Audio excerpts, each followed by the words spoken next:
ஆன்மீக எழுத்தாளரும் ஆன்மீக சொற்பொழிவாளருமான பி. சுவாமிநாதன் எழுதியுள்ள ஆன்மீக நூல்கள் அனைத்துமே தாமரை பிரதர்ஸ் மீடியாவில் கிடைக்கும். மகாபிரிவா தொகுதிகள் தமிழிலும், மகாபிரிவா தொகுதிகள் ஆங்கிலத்திலும் இவர் எழுதியுள்ள நூல்கள் பல்லாயிரக்கணக்கான வாசகர்களிடையே பெரும் வரவேற்பை பெற்றது. இவற்றை தவிர திருவடி சரணம் உட்பட ஏராளமான ஆன்மீக நூல்கள் தாமரை பிரதர்ஸ் மீடியாவில் கிடைக்கும். ஸ்ரீ குருபியோ நமக. ஓம் காஞ்சிவாசாய வித்மகே சாந்தரூபாய திமகி தன்னஸ் சந்திரசேகரேந்திர பிரச்சோதயாத். எல்லாருக்கும் நமஸ்காரம். மகாபரிவா மகிமை அனுபவத்தில் பிரதோஷம் வெங்கட்ராமையரை பற்றி பார்க்குறோம். பிரதோஷம் வெங்கட்ராமையர் கோபம் குணம் அவருக்கு உண்டுன்னு பார்த்தோம். ஒரு சந்தர்ப்பத்தில் கோபத்தினால மகாபிரிவாளை போய் தரிசனம் பண்ண இருந்திருக்கார். இவரோட கோபத்தை மகாபிரிவா அப்பப்போ கண்ட்ரோல் பண்ணிடுவார், குறைச்சிடுவார். ஏதான கோபம் வருதுன்னா பெரியவா சாந்தப்படுத்திடுவார். பிரதோஷம் கேட்ட வேறு ஏதாவது விஷயத்தை பேசி அவர் மாற்றிடுவார். ஏதோ ஒரு சந்தர்ப்பத்தில் பெரியவாளையே தரிசனம் பண்ணாமல் இருந்தார். பிரதோஷம் கேட்ட மாதிரி 3 மாதம் இருந்திருக்கு. இதை விக்கு விநாயகர் மாமட்ட சொல்கிறேன், பேசும்போது சொல்கிறேன். சொன்னோன்னே அவருக்கே ஆச்சரியம். நான்லாம் இப்போ கோபப்படுறேன் அப்படின்னா என் கூட இருக்கிறவாள்லாம் அந்த கோபத்தை பெருசாக பொருட்படுத்த மாட்டேங்கிற. ஆமாம், நானும் எப்போவுமே அப்படி தான் கோபப்பட்டுருப்பேன் அப்படின்னு பாஸ் பண்ணி போயிடுறேன். வேலையும் ஆக மாட்டேங்கிறது அப்படிங்கிற இந்த கோபம் இருக்கு பார்த்தீங்களா. எப்போவாவது ஒருத்தருக்கு கோபம் தான் அந்த கோபத்தை நம்ம மதிப்போம், அந்த உணர்வுகளை நம்ம புரிஞ்சுப்போம். ஐயோ கோபமே படாதா ஆசாமி, திடீர்னு அவர் கோபப்படுறாருன்னா ஏதோ காரணம் இருக்கும் அப்படின்னு நம்ம அதுக்கு ஒரு மதிப்பு கொடுப்போம். ஒருத்தர் எப்பவுமே கோபப்பட்டு இருக்கார். ஒரு ஆஃபீஸில் ஒரு மேனேஜர் எப்போவுமே வள்ளுன்னு விழுவார்னா, அவர் வள்ளு விடுறாருன்னா நமக்கெல்லாம் கோபம் வராது. அவருக்கு நேராக நம்ம வருத்தப்படுறது மாதிரி நிற்போம். ஒரு மாதிரி அவருக்கு நேர வெளியில் அடப்போய வெளியில் வந்தாலும் அப்படி நினைக்க தோணும். எதுவுமே நமக்கு ஒரு விஷயம் தொடர்ந்து ரொட்டீனாக அப்படியே இருக்கு அப்படின்னா அதில் ஒரு சலிப்புத்தன்மை நமக்கு வரும். கேட்குறோம் இல்லையா, ஆற்றுல மாமி டிஃபன் பண்ணி, என்னடி இட்லி தானே டெய்லி, உபோரி பண்ண மாட்டியா, உருளைக்கிழங்கு சைட் டிஷ் பண்ணலாமே நம்ம சொல்லுவோம். எதுவுமே ஒரே விஷயம் அப்படின்னா கொஞ்சம் சலிப்பு தட்டும்.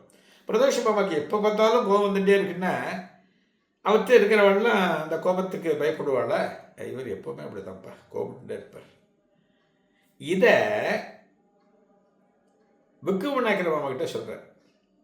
என் கோபத்தையும் இப்போ யாரும் மதிக்க மாட்டேங்கிற, பொருட்படுத்த மாட்டேங்கிற, இவர் இப்படி தான் அப்படின்னு போயிட்டு இருக்க.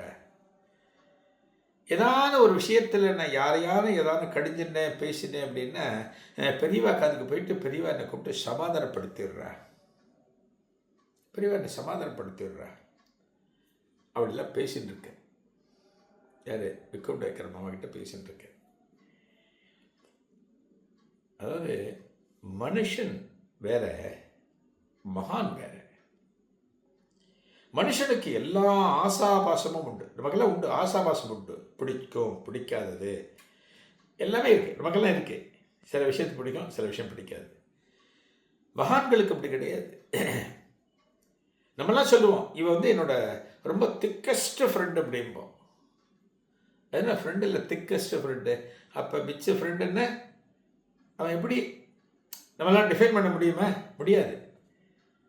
அவன் ஃப்ரெண்டு இருப்பான், பெருசாக ஒன்றும் பிரயோஜனம் இல்லை. அப்போ எப்படி ஃப்ரெண்டுன்னு சொல்ல முடியும்? ஃப்ரெண்டுன்னா எல்லாம் அப்படி தான் இருக்கணும். உயிர் காக்கக்கூடிய நண்பனாகத்தான் எல்லாருமே இருக்கணும்.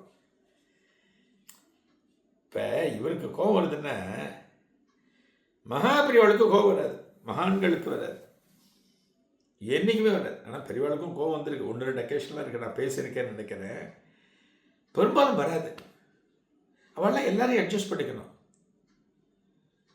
இந்த வந்திருக்கான ஒருத்தன் எனக்கு பிடிக்காதவன், இவன்கிட்ட நான் எப்படி பேசுவேன், இவனுக்கு நான் எப்படி அனுகிரகம், பெரியவா சொல்ல மாட்டேன், எல்லாருக்கும் அனுகிரகம் பண்ணுவேன்.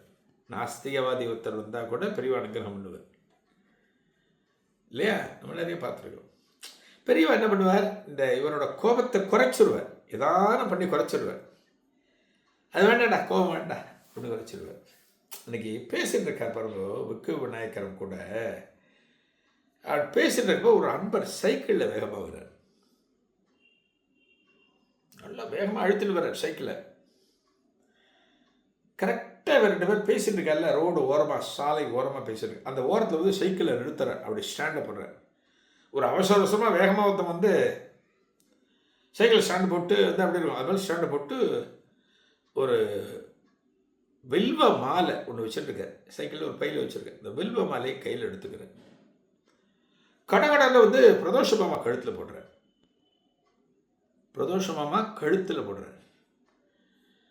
கழுத்தில் அந்த வில்வ மாலையை போட்ட உடனே பிரதோஷ மாமா அப்போ தான் ஃபீல் பண்ணுறார், யார் அவன் திடீர்னு வந்தான் போட்டான் அப்படின்னு பார்க்கும்போது காஞ்சிபுரத்தில் இருக்கிறவர் பெரிய டிவோட்டி தான் வரும். அவரை பார்த்துட்டு விக்கு விநாயகரமாவும் பார்க்குறா, பிரதோஷமாகவும் பார்க்குறா. என்னடா அது, என்னது அப்படிங்கிற. மாமா பெரியவாளை தரிசனம் பண்ண போனேன், அந்த சைக்கிளில் வந்து அவர் சொல்கிறார், 1/2 மணி நேரத்துக்கு முன்னாடி பெரியவாட்ட இருந்தேன், டே ஒன்று பண்ணுறியா அப்படின்னு கேட்டார்.